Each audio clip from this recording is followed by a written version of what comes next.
Topic for today, guys. And I know many have been divisive on Disney remakes, and we're gonna stick with that divisiveness. It's part of the theme of today. In this next movie we're gonna be talking about, and that is our review of Iron Man 3. It's, as many of you guys have known, we've been doing our Marvel marathon here, and we talked about the Avengers. We're doing the chronological timeline, not the release timeline. So it's getting a little bit of a different perspective here. But Mr. Mateo, we'll start with you. Before watching this movie, what were your overall thoughts on what you remembered about the movie, what you thought you were going to give it on a scale of 1 to 10, what you had given it the first time you watched it? So out of all the Iron Man movies, other than like the original, so between the 3 Iron Man movies, I've seen this one probably the most, or it's really? like tied with the first Iron Man. So I've already seen it a lot, and mainly because I liked the way there's some things in this movie, but I like the way they dealt with some of the harder issues. Mm-hmm. But I did watch it opening night at Downtown Disney with like my whole friend group at the time, so that, like, I guess instilled more memories into it. But I actually enjoyed the movie when it first came out. I know a lot of people didn't. But I definitely liked it more than Iron Man 2. So Yeah. that's a good positive. Yeah. No good. Easy Mickey positive. Rourke alone. Man, oh, it is weird seeing Mickey Rourke. I love him, but it was a weird arc. Yeah. So no good. I know you watched some of this in preparation too. What were your overall thoughts the first time you watched it? Did you enjoy this movie? What camp were you in? Because I feel like there was two people who just loved this movie and people who thought it was the worst Iron Man out of any of them. Where did you fall? With Iron Man, I saw all of them in theaters, and I remember the first one. I felt like it was lightning in a bottle. Like, it was so good. Mm-hmm. Yeah. Start to finish, I was completely just fixated on the screen, and when I left the theater, I wanted to just go back in and watch it again. Yep. Mm-hmm. When I watched the second one in theaters, I left the theater, went home, watched The Wrestler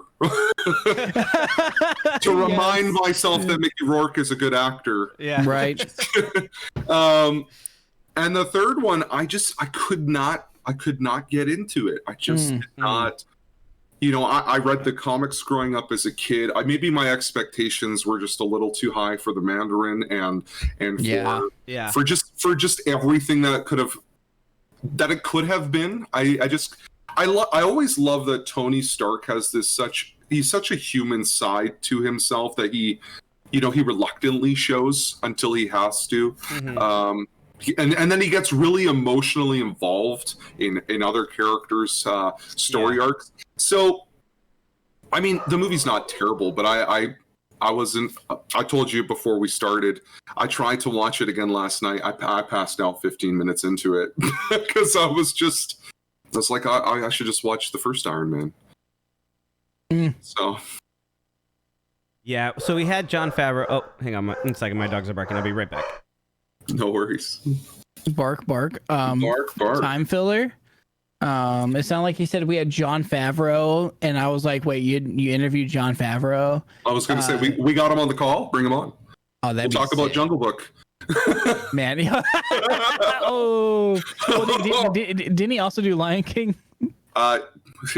Yes. Yeah. So he was also in Friends season 3. Oh, I didn't know that. That's a fun fact. Yeah, he played Pete, the wannabe he was a billionaire wannabe UFC fighter. I've only seen like a couple episodes of Friends, so. Yeah, he was in like really good shape back then. Like the guy's always been in relatively he used to take really good care of himself. Now he has this like weird show on Netflix. It's like a cooking show. Oh yeah, I've seen the trailers and stuff for it. Yeah. Yeah. All right.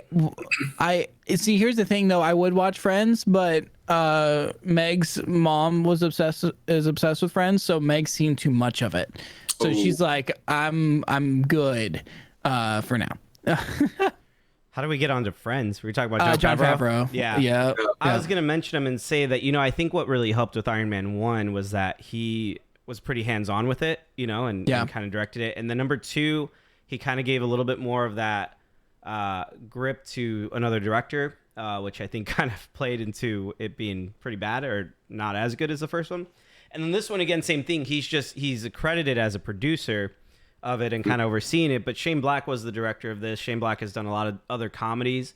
And it seems like, as I've talked to a bunch of people, it seems like those who really dislike it were people who just had high expectations, that were comic book readers, and just kind of were looking for a lot of like the Mandarin and, like looking for more of a serious role, and then kind of got more of this jokey, character and jokey plot twists throughout the movie.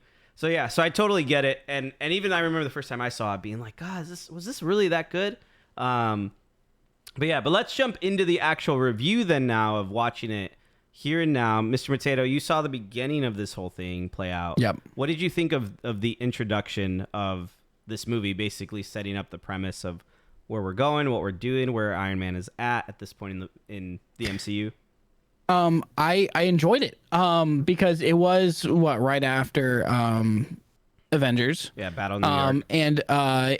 And you really see Tony wrestling with that. He's just tinkering, and he's the mechanic. He's trying to fix everything, and he won't sleep.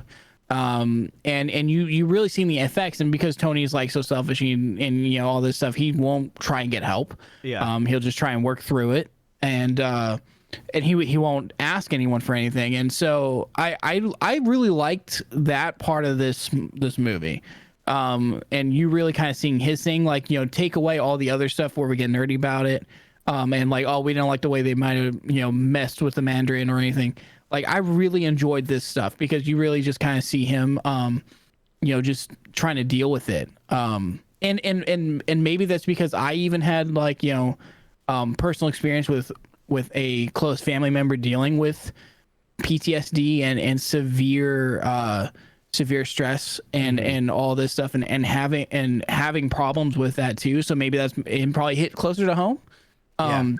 Seeing it like that, but I really enjoyed like a lot of the setup and the coming back from it and him dealing with like anxiety and PTSD. Yeah, I like the opener. I thought I think this movie as a whole, the reason why I typically like this movie, I fall more in the like this movie camp than hate this camp, is because I feel like it's a good palate cleanser from coming off of the Avengers, where it was very action packed. It was it was a team up movie. It was awesome and it served its purpose well. And I think Iron Man 3 kind of plays a similar role that like Ant-Man played, or that Homecoming or Far From Home plays. It's like after this major story, we have this more like personal, like it's not, the world isn't going to end tomorrow if the hero doesn't save the day, but this more character driven story.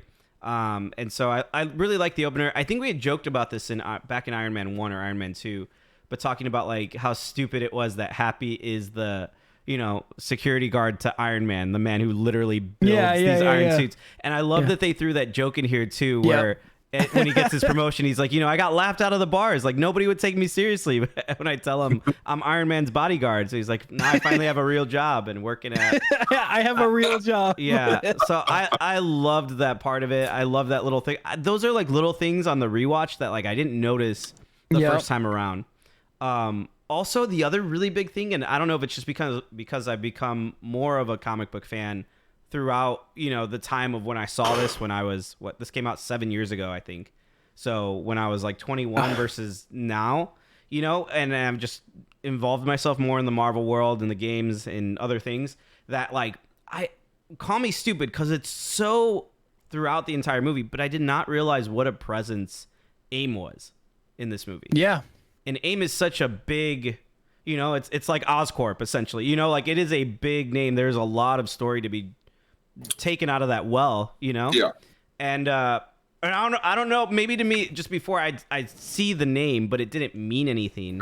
Whereas when I see it now, or even in the opening parts of like, oh, this is AIM getting started, I couldn't help but think that Iron Man 3 is going to play such a bigger role in terms of like drawing from and has been set up for a lot of things. We already know they're coming out with with like the real Mandarin and the 10 rings and the 10 rings. Yeah. Yep. And then we're also going to get things like, X-Men and all these other things. And even it made me think back to Ant-Man and the Wasp 2, where, where they go and they meet up with somebody and it's like, oh, my buyer, my client. And we don't know what company it is. And some people are like, oh, it's Oscorp. Oh, it's, it's the Hand or whatever. I'm like, what if it's AIM?